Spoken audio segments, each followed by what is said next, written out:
Malam ini nak menyambung pengajian Mutiara Tasawuf kita. Sudah pun sampai ke tajuk keutamaan tawakal. Keutamaan tawakal kepada Allah Subhanahu wa taala. Dan ayat Quran ada banyak tentang tawakal. Bismillahirrahmanirrahim. Assalamualaikum warahmatullahi wabarakatuh. Alhamdulillah wassalatu wassalam ala rasulillah wa ba'd. Ashabul fadilah, tuan imam kita, tuan Bilal kita, ahli jawatan kuasa masjid kita yang berkat ini, ibu bapa muslimin muslimat yang saya kasihi sekalian. Pertamanya syukur kehadrat Allah, panjang lagi umur kita ibu bapa sekalian. Mudah-mudahan dengan panjangnya umur kita ini menambahlah amal dan istighfar kita pada Allah, dan mudah-mudahan Allah terimalah amalan kita hendaknya insya-Allah. Malam ini nak menyambung pengajian Mutiara Tasawuf kita. Sudah pun sampai ke tajuk keutamaan tawakal. Keutamaan tawakal kepada Allah Subhanahu wa taala. Dan ayat Quran ada banyak tentang tawakal ni. Antaranya surah Al-Maidah. Surah Al-Maidah ayat 23. Bismillahirrahmanirrahim. Wa 'alallahi fatawakkalu in kuntum mu'minin. Dan kepada Allah jualah, hendaklah kamu wahai orang beriman berserahlah diri sebenar-benarnya. In kuntum mu'minin, jika kamu benar-benar beriman. Surah Al-Maidah. Apakah maksud tawakal? Jadi ayat Quran banyak suruh kita tawakal. Bila dah suruh, dikait pula kalau betul-betul orang beriman, antara sifatnya ialah dia tawakal pada Allah. Jadi tawakal yang menentukan kita ni betul lah orang beriman. Apa maknanya? Apa maknanya? Syekh Sayyid telah berkata, ni tokoh-tokoh tasawuf lah. Oleh kerana subjek kita ni tasawuf, maka kita petik itu pandangan scholars dalam bidang sufism ini untuk beri makna tawakal itu sendiri. Jadi Syekh Sayyid telah berkata, tawakal ini ialah kamu percaya sepenuh hati. Maknanya percaya sepenuh hati itu terhadap apa-apa yang ada pada Allah. Mana hak ada pada Allah yang kita minta siang malam pagi petang tu, percayalah.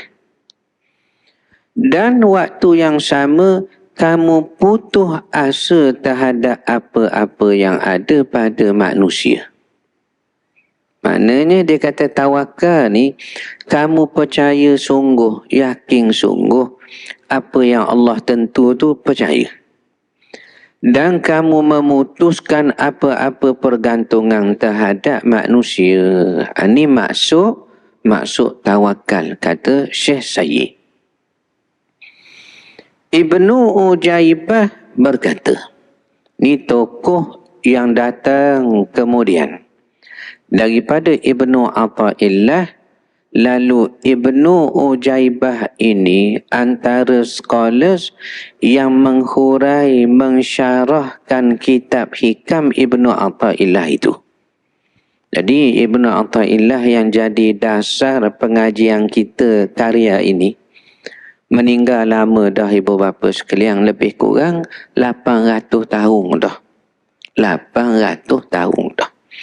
Tetapi lah besar manfaat karya tasawufnya Al-Hikam itu, sehinggalah ke hari ini orang belajar, mengaji, menadah, mendengar, kuliah karyanya itu.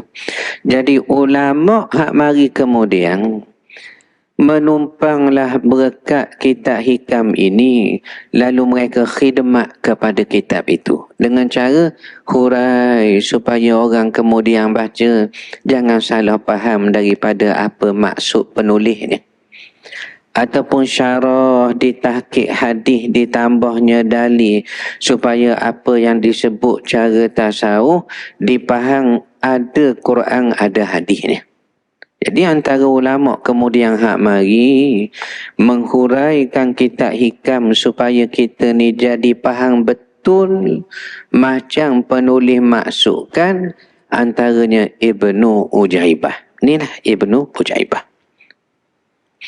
Jadi Ibnu Ujaibah ni dia kata begini, tawakal ini ialah kepercayaan hati terhadap Allah sehingga percayanya dia pada Allah sampai dia tak bergantung kepada selain Allah. Mana nak capai ke tahap ni barangkali mungkin susahlah sikit. Tetapi makna katanya Ibnu Ujaibah yang dikatakan tawakal itu, bila awak percaya sungguh-sungguh sampai hilang dah percaya kepada selain Allah. Itu kata Ibnu Ujaibah. Dengan kata lain, tawakal adalah bergantung lagi berharap kepada Allah dalam segala sesuatu, dalam semua benda. Dalam semua benda. Berdasarkan keyakinan bahawa Allah Maha tahu segala yang diaturnya. Jadi setengah kita ni, kalau kita racang, maka Allah pun kabulkan. Maka kita pun syukur, semayang, sujud, buat jamuan lah. Tapi terkadang kita racang, Allah tangguhkan. Sini yang nak jadi tawakal dengan yakin tu, boleh polish ke tidak? Situ saja duduk dia. Sedangkan Quran kata, Kutiba alaikumul qitalu wa huwa kurhul lakum. Diwajibkan kepada kamu berperang. Perang ni tuang, tak ada orang suka. Kita hak tengok video tu, Hamas menyerang apa benda tu, Zionis. Kita tengok tu pun takut tengok. Orang hak nak pergi perang ni tuan ingat suka dari segi logiknya. Peperangan Badar contoh. Peperangan Badar ni bila berlaku? Tahun 2 Hijrah. Tahun 2 Hijrah makna dia tahun kedua dah Nabi duduk Madinah. Itu maksud tahun 2 Hijrah. Setelah 2 tahun Nabi hijrah tu. Dah umur Nabi berapa waktu ni? 55 tahun. 55 tahun Nabi kita perang. Sebelum turun perintah pergi perang, turun dulu perintah puasa. Perintah puasa. Dan puasa ni pula tuang tak macam hak sebelum-sebelum ni. Kalau dulu kita puasalah juga. Tetapi tak sama macam puasa yang turun perintah sewaktu kena perang, musim panas, dan puasanya pula peseng baru sikit. Kalau baca ayat Quran, Allah kata apa dia tu? Ya ayyuhalladzina amanu, wahai orang-orang beriman, kutiba alaikumusiyam. Diwajib. Sebenarnya kalau nak terjemah betul-betul, kutiba ni ditulis. Kenapa diguna kalimah ditulis? Sebab benda ni kalau siapa kena tulis, oh, penting. Tuang beranak lahir, tulis. Tuang masuk sekolah, dicatat, ditulis. Tuang menikah kahwin, ada CJ, ditulis. Bercerai berai pun minta jauh lah, pun ditulis juga. Mati tu orang tulis. Makna bila sebut benda kutiba berkait tulis, Allah nak kabut besar. Jadi puasa ni besar. Sehingga ujung ayat tu kata apa dia? Kama kutiba alal ladina min qablikum. Macamlah orang sebelum kamu ni pun sudah disuruh puasa lama dah.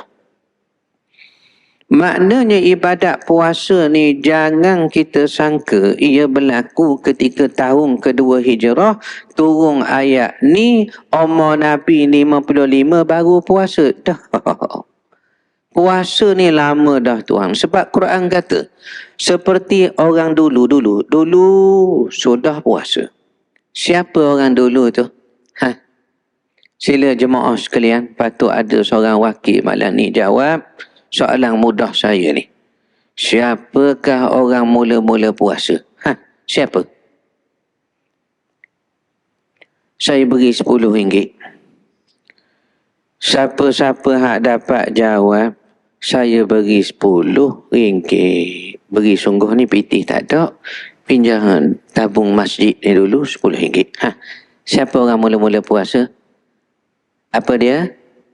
Macam betul tu. Sebenarnya tak ada orang jawab pun tuan. Saya saja buat-buat macam dengar. Nak beri nampak interaktif sikit lah. Tuan ni nampak macam aktif. Saya jawab ya. Orang pertama puasa Nabi Nuh alaihi salam. Jangan lupa lah tu. Nabi Nuh. Kalau puasa orang pertama Nabi Nuh, kalau semayang orang pertama Nabi Adam. Cuma cara semayang tu lain sikit. Tidak macam kita sekarang ni. Semayang Adam sujud dan tasbih. Sujud tasbih. Cara waktu itu ditunjuk Tuhan pada Nabi Adam. Dan orang dulu puasa orang pertama Nabi Nuh. Cuma puasanya waktu bukanya cara ditunjuk Tuhan lah. Waktu bersahurnya cara ditunjuk Tuhan. Tidak sama dengan kita. Nabi Daud puasa selang sehari. Sampai habis hujung tahun. Ahlul kitab puasa tapi bersahurnya tak ada. Orang dulu semayang tapi bukan 5 waktu, hanya 2 waktu sahaja. Pagi sekali, petang sekali. Berapa rakaat? 2 rakaat pagi bukuratan wa asila, dan petang karang 2 rakaat. Cuma bila mari Isra' Mi'raj, semayang bukan makna baru ada semayang. Dah, sudah lama dah. Cuma semayang cara kita ni. Puasa begitu juga. Jadi puasa ni, orang pertama puasa Nabi Nuh alaihi salam. Cuma bila tahun kedua hijrah Nabi ni hijrah, umur 55, turun perintah suruh perang. Sudahlah perang Badar, kena puasa. Soal ruksah dalam puasa tu tak usah kira. Tapi kena perang, kena pula puasa. Turun serentak perintah tu. Jadi sebahagian orang berasa berat nak pergi perang. Perang tu satu hal. Musimnya panas, dan musim panas ini ialah musim kurma sedang berbuah. Kurma sedang berbuah. Jadi bila disebut kurma sedang berbuah, ada ayat Quran sebut tu. Ketika Maryam nak lahirkan Nabi Isa, waktu itu musimnya panas, kurma tengah berbuah. Al-Quran sebut dalam surah Maryam, wa huzzi ilaiki bijiz'in nakhlati tusaqit 'alayki rutaban janiyah Wahai Maryam, goncang pangkal pokok kurma ni dengan qada kamu lah, hak sekadar mampu. Orang perempuan nak beranak, lemah tubuh badannya, Tuhan kata goncang, setakat boleh. Nescaya gugur kepada engkau rutab. Rutaban janiyah rutab. Rutab ni apa dia? Rutab ni kurma hak ujung-ujung dah nak gugur tu, dia belum masak lagi. Jadi ada kurma kita panggil tamar, ada hak kita panggil rutab. Jadi kalau baca hadis, bagaimana Nabi berbuka puasa dan juga bersahur, maka dalam lafaz hadis sahihul Bukhari itu kata, Nabi berbuka ataupun bersahur dengan kurma basah ataupun kurma kering. Apa dia kurma basah, kurma kering? Rutab dan tamar tu. Masa tu kurma tengah nak buah, disuruh pula perang. Siapa nak pergi? Expectation tu orang nak pergi. Baiklah kutip hasil daripada pergi berperang tak tahu bila nak balik tu. Okey, dah apalah, kalau begitu kami pergi perang lah. Ni saya cerita ni, kalau kita semua sekali hidup zaman Nabi, rasanya perangan kita begitulah. Allah kena pergi pula dah perang, tapi tak apalah.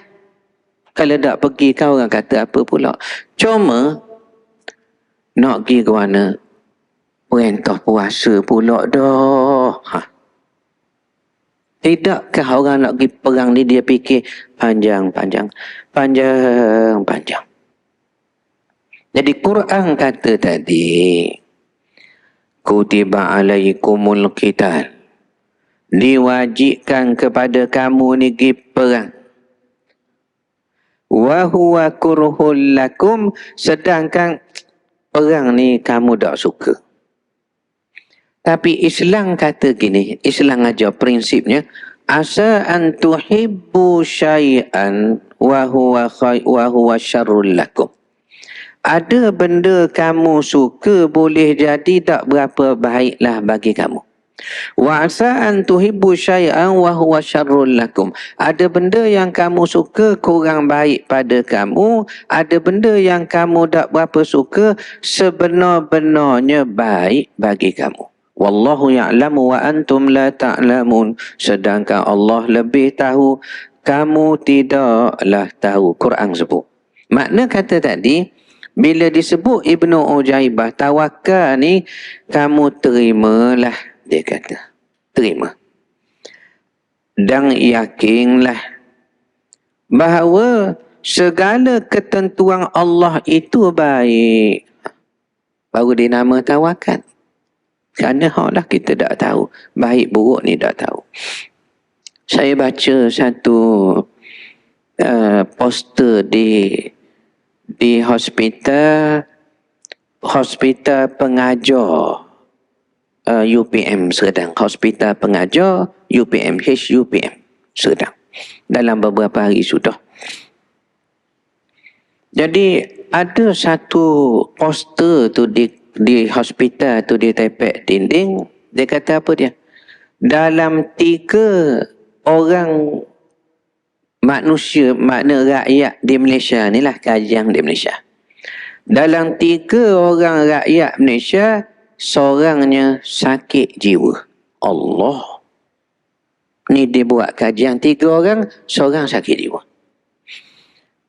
Yang ni pula, hak saya nak kongsi ni, isi khutbah wilayah persekutuan. Dalam 10 orang rakyat Malaysia, ada seorang yang berniat nak bunuh diri. Allahu Akbar. Kat mana salah ni? Kat manalah salah ni tuang ya? Dalam 10 orang ada berasa nak bunuh diri seorang. Dalam 3 orang ada sakit jiwa, sakit mental seorang. Ini berlaku di negara kita. Yang saya nak kata apa dia? Laporan menyebut manusia paling kurang membunuh diri atas dunia ni ialah Muslim. orang Islam. Hak paling banyak bukan Islam lah. Kenapa? Kenapa tuan? Sebab kita orang Islam ni dia ajar apa dia? Tawakal. Jangan kata confirm boleh, betul dapat, tak usah bimbang. Saya kenal orang tu, saya kenal orang ni. Tak. Islam ajar biiznillah, dengan izin Allah sahajalah, mudah-mudahan. Jadi kalau satu benda dia bersungguh dan bersungguh dan bersungguh dan bersungguh, tiba-tiba Allah tak takdir lagi. Kerana tawakal tadi diimbang iman dia tu. Jadi orang bukan Islam, dia tak ada tawakal apa. Dia kira saya mati pun tak apa, daripada tanggung malu tak berjaya sekian begitu begini. Itulah ibu bapa sekalian ya. Jadi tawakal. Sedang dia maha mengetahui segala sesuatu. Ini kata Ibnu Ujaibah. Abu Sa'id Al-Kharraz berkata, tawakal adalah percaya kepada Allah. Satu. Lagi bergantung kepada Allah. Dua. Lagi tenteram terhadap Allah. Tiga. Lagi menerima segala ketentuan Allah. Empat. Serta dihilang segala gelisah dari hati terhadap perkara dunia. Yang menjadi serabut kita ni dunia saja. Dan itu pun tak patut serabut. Yang patut kita serabut dalam hati ni, kita fikir apa dia? Macam manalah nasib kita di akhirat nanti. Itu saja sepatutnya. Kata Ibnu Athaillah, ijtihaduka fima dhamina laka wa taqsiruka fima tuliba minka dalilun ala intimasil basirati minka. Kesungguhan kamu terhadap perkara dunia, sedangkan dunia sudah dijamin. Dunia ni Tuhan sudah jamin. Selagi Tuhan kita nak hidup, Tuhan nak kita hidup, rezeki akan sampai. Jadi maknanya dunia ni terjamin. Tetapi wataqsiruka, kelalaian kamu terhadap benda belum terjamin. Apa dia benda belum terjamin? Akhirat. Akhirat belum terjamin tuan. Saya semayang ustaz, okey lagi. Saya puasa ustaz, lagi. Saya semayang malam ustaz, okey lagi. Saya baca Quran lagi. Saya. Baik. Dah kala tuan semayang 5 waktu duduk sah depan tu, setengah orang di masjid ni tuan, dia kira pakai sewa terus. Tiang di masjid tu, tiang dia lah ke setahun ni saya bayar langsung dah pada majal. Maknanya orang masjidnya dia okey. Lagi baca Quran. Betul. Puasa sunat. Hari Isnin ini ni. Setiap kali saya main mengajar hari Isnin, macam ni minggu pertama kedua saya ni, kita akan tengok Masjid Al-Falah ni buka semua orang. Dari dulu lagi. Cuma tuang yang puasa, semayang, baca Quran, berjaga malam ni, kalau saya tanya begini, boleh jawab tak? Agaknya dalam kubur selamat tak lagi? Tu je soalan mudah saja. Dalam kubur nanti selamat tak lagi? Nah, saya tuan kata, Allah Ustaz, beratnya soalan itu. Maknanya kita tak berani kata dalam kubur sudah selamat. Jadi kalau benda tak berani kata sudah selamat, inilah patut kita risau. Sepatutnya kita risau. Ya. Tapi yang kita risau ni tuan dunia ya. Makan minum kita susah sekali kita. Kadang makan sudah kenyang molek dah. Tidur kekenyangan. Tiba-tiba mesej masuk, WhatsApp masuk pukul 12 malam. Tik masuk. Kita pun buka. Mak, mari keluar makan. Sudah. Kawan ajak. Tak pergi takut kecil hati, tapi nak pergi kenyang dah. Pergi juga. Makan juga. Makan apa ni kenyang dah? Kuaci tak apa dah. Asal boleh mengunyak je. Jadi kerjanya mengunyak sokmo-sokmo. Kata guru saya, benda hak jenis mengunyak sokmo ni apa dia? Kambing. Kata guru saya, bukan saya kata. Kambing ni tuan tengok, mesti akan mengunyak sokmo. Begitulah padahal manusia ni besar tujuan hidupnya. Jadi dia kata apa dia tu? Hilangkan gelisah dari dalam hati terhadap perkara duniawi. Dan juga perkara berkait rezeki kerana sudah dijamin. Dan semua urusannya yakinlah penentunya ialah Allah. Ni kata Abu Sa'id Al-Kharras. Makna kita baca malam ni, definisi tawakal ni payah juga tuan ya. Payah nak capai tawakal yang sempurna itu. Tapi tak apalah kita baca. Keempat, sebahagian ulama berkata, tawakal adalah engkau mencukupkan diri dengan pengetahuan Allah tentang dirimu. Tak apa, Allah tahu kita macam mana. Kita yakin Allah lebih kenal akan makhluknya. Begitu maksud dia. Dari ketergantungan hatimu kepada selain Allah. Dan engkau mengembalikan segala sesuatu hanya pada Allah. Secara kesimpulannya, tawakal kepada Allah ialah menyerahkan segala sesuatu kepada Allah. Bergantung dalam semua keadaan kepada Allah. Dan yakin bahawa segala kekuatan dan kekuasaan hanya milik Allah. Tawakal merupakan sifat dalam hati. Sebagaimana yang dinyatakan menerusi definisinya sendiri. Oleh kerana itu, tidak ada pertentangan antara tawakal kepada Allah dengan berusaha nak dapat sesuatu. Usaha kena tawakal kepada Allah. Tempat tawakal adalah hati. Tempat mendapat sesuatu adalah anggota jasmani.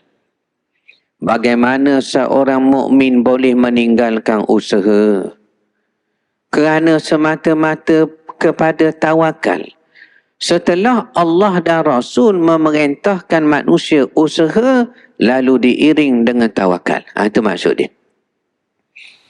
Maka dia buat contoh macam mana tawakal hak betul, macam Islam ajar. Dia buat contoh. Pada suatu hari, seorang laki-laki datang kepada Rasulullah sallallahu alaihi wasallam dengan menaiki untanya. Lalu ia bertanya kepada Nabi, "Ya Rasulullah, wahai Rasulullah, aursilu naqati wa atawakkalu?" Adakah aku ni patut tak usah tambak, biar ajalah. Dah siapa dah tepat nak pergi tu, turun unta, kalau dah ikat, biar saja.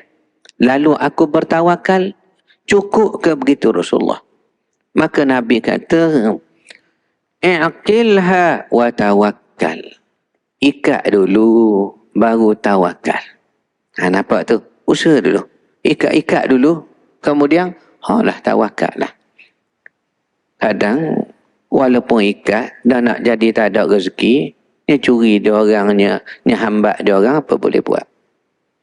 Tapi dia ajar, usaha dulu. Ada satu kisah tuan, cerita ni cerita lama, di tanah Arab dulu. Dia ni orang jujur. Satu hari dia naik unta dia tu, Nabi suruh ikat tu, unta. Dia pergi ke pasar, dia dah ikat. Tiba-tiba hilang unta dia. Orang mereka bawa, Allah, hilang unta awak, hilang dah, hilang. Bila dia dengar hilang unta dia, sujud syukur dia. Sujud syukur. Maka orang tanya, sebab apa siapa sujud syukur? Kan unta hilang ni. Dia kata, nasib baik waktu unta hilang, aku ni tak ada atas unta tu. Kalau tak, sekali ngakulah hilang siapa. Jadi tu yang sujud syukur ni sebab ada di bawah. Tak ada dalam atas huta tu. Maknanya tinggi tawakal tuan ya. Saka baik daripada Tuhan tu tinggi. Ni cerita Arab dulu. Jadi Nabi kata apa dia? Ikat dulu, ikat. Kemudian wa tawakkal, kemudian baru tawakal. Hadis riwayat Imam Tirmizi. Justru para ulama beranggapan bahawa tidak berusaha adalah sifat malah. Malah ni. Dan malah itu bertentangan dengan ruh Islam. Malah ni bertentangan ruh Islam.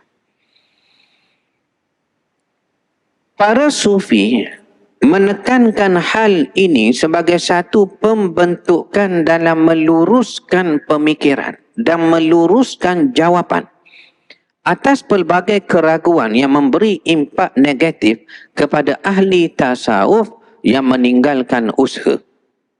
Metang dia belajar tasawuf di Masjid Al-Falah tu, lain benar dah, tak macam dulu. Bercakap dengan orang kurang, tak bercampur gaul sangat dah. Baju berkedut sekali, selipar lain sebelah, merah sebelah, biru sebelah. Tasawuf tak betul tu. Ni impak negatif kepada sufism. Sedang orang tasawuf ni lagi kuat tawakal, lagi kuat usahanya. Sepatut begitu. Kerana silap faham mereka terhadap konsep tawakal. Imam Khusyairi ni satu tokoh dalam bidang sufism yang mengarang karya Risalah Khusyairiyah. Apa kata Imam Khusyairi? Telah berkata, tempat tawakal adalah hati. Dan gerakan dengan anggota tubuh tidak bertentangan dengan tawakal dalam hati. Setelah seorang hamba yakin bahawa takdir adalah kehendak Allah, tetapi dia tidak meninggalkan usaha sebelum putus takdir terhadap usahanya. Jika sesuatu sulit, maka itu adalah kerana takdirnya. Dan jika dia mudah, itu adalah sesuai dengan kehendaknya. Maka itu kerana juga kemudahan darinya, dari Allah. Imam Ghazali berkata, orang-orang yang kurang cerdik menyangka bahawa syarat tawakal adalah meninggalkan usaha dan rawatan. Biarlah sakit, dia kata tak apa. Tuhan nak sembuh, sembuh. Tahan we sakit, kita terima. Tak betul tu konsep tawakal. Sesiapa yang bahawa syarat tawakal adalah tinggal usaha dan rawatan. Ni dia kata orang kurang cerdik. Lagi, serta dia menyerah kepada semua yang menghancurkan. Tak apalah. Biarlah. Kita terima sajalah. Konsep ni tak betul. Salah dalam faham tasawuf. Kena usaha dulu. Hal ini merupakan kesalahan. Kerana semua itu diharamkan oleh syariat. Syariat memuji tawakal dan mengharuskannya. Maka bagaimana tawakal boleh diterima jika ia meninggalkan usaha dan sebab kepada sesuatu? Para sufi telah menunjukkan salik. Salik ni orang bersuluk. Orang yang bersuluk dipanggil salik. Yakni menuju kepada Allah. Di sisi hati yang dalam. Iaitu bahawa dalam setiap pekerjaan dia harus berusaha tanpa bergantung kepada usaha tersebut atau mencondongkan hati kepadanya. Qadhi Iyad berkata, para sufi selalu menekankan pentingnya berusaha, akan tetapi mereka tidak membenarkan jika tawakal disertakan dengan ketundukan terhadap usaha. Usaha adalah sunnah Allah dan hikmahnya. Dan seseorang harus yakin bahawa itu tidak dapat memberi manfaat dan menolak mudarat yang ditentukan Allah. Akan tetapi semuanya bersumber kepada Allah serta harus diusaha dan ditawakalkan. Ya. Tawakal merupakan salah satu hasil dari iman dan buah dari makrifat. Makna makrifat ni kenal. Kenal pada Allah, maka dia antara tanda orang kenal Allah, dia tidak paku tangan tunggu dah, dia usaha. Kerana dalam usaha Allah suruh, agama perintah dan ada pahala daripada agama. Ada orang sakit tu dia ikhtiar pergi hospital, dia ikhtiar berubat, ya, berubat jauh tuang sampai ke Singapura, sakit mata.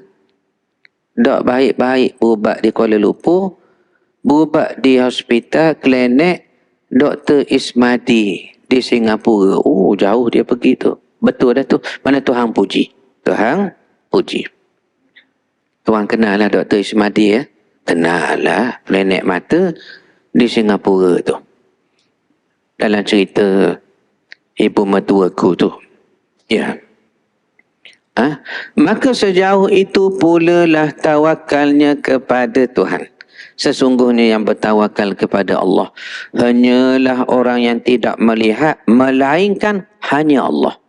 Orang yang bertawakal kepada Allah adalah orang yang bangga dengan Allah, tidak merasa hina kecuali di hadapan Allah, percaya sepenuhnya pada Allah, tidak meminta sesuatu melainkan dari Allah. Sehingga ahli tasawuf menyifatkan kepentingan tawakal itu dengan berkata, sangat keji bagi seorang manusia yang meminta-minta sesuatu kepada manusia yang lain, padahal dia pasti menemukan apa yang dia hajat semuanya pada Tuhannya. Oleh kerana itu Allah menggandingkan tawakal dengan iman. Ayat Quran ada sebut tawakal ni berkait iman. Wa 'alallahi fatawakkalu in kuntum mu'minin. Dan kepada Allah jualah hendaklah kamu berserah diri jika benar kamu orang-orang beriman. Surah Maidah. Dan firman-Nya lagi, wa 'alallahi falyatawakkalul mu'minun. Dan dengan yang demikian maka kepada Allah jualah hendaknya orang-orang yang beriman berserah diri. Berserah diri. Berserah diri. Ya. Lambat lagi jam kita tu ya. Barang siapa bertawakal kepada Allah dengan sebenar-benar tawakal dan menjadikan Allah sebagai tempat berlindung dalam segala keadaan, nescaya Allah akan memuliakannya dengan cintanya, mencukupkan cubaan dan ujian yang mencemaskannya, memenuhi hatinya dengan keyakinan dan kekayaan, serta menghiasi dirinya dengan kehormatan dan kemuliaan. Allah berfirman, فَإِذَا عَزَمْتَ فَتَوَكَّلْ عَلَى اللَّهِ إِنَّ اللَّهَ يُحِبُّ الْمُتَوَكِّلِينَ. Kemudian apabila engkau telah berazam sesudah bermesyuarat untuk membuat sesuatu, maka tawakallah kepada Allah tu. Sesungguhnya Allah mengasihi orang-orang bertawakal kepadanya. Surah Ali Imran. Allah berfirman lagi, وَمَنْ يَتَوَكَّلْ عَلَى اللَّهِ فَهُوَ حَسْبُهُ. Sesiapa berserah diri kepada Allah, maka Allah cukuplah baginya untuk menolong dan menyelamatkannya. Surah At-Talaq. Apakah kesan tawakal? Tawakal kepada Allah akan menumbuhkan ketenteraman dan ketenangan dalam hati. Tenang hati. Khususnya ketika menghadapi kesulitan dan ujian. Diriwayatkan daripada Ibnu Abbas radhiyallahu anhu, beliau berkata, cukuplah Allah penolongku dan dia adalah sebaik-baik pelindungku. Kalimah ini diucapkan oleh Nabi Ibrahim alaihissalam ketika baginda dimasukkan ke dalam api. Dan kalimah ini juga diucapkan oleh Nabi sallallahu alaihi wasallam ketika mereka berkata, sesungguhnya manusia telah berkumpul di hadapanmu dan musuh-musuh terdiri daripada golongan kafir itu hendak menakutkanmu, maka kamu takutlah pada mereka.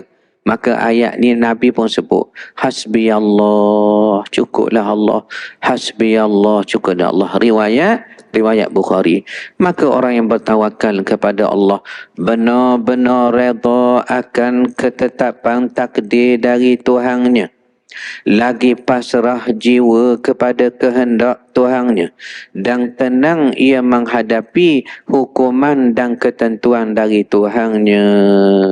Wa sallallahu ala sayyidina wa habibina al-Mustafa wa ala alihi wa sahbihi ajma'in walhamdulillah rabbil alamin. Habis hafal muka surat 138 tuan-tuan ya. Tak payah catat apa, saya tolong ingat bagi pihak tuan-tuan muka surat 138. Kita jumpa bulan depan pula ya. Assalamualaikum warahmatullahi wabarakatuh. Alhamdulillah.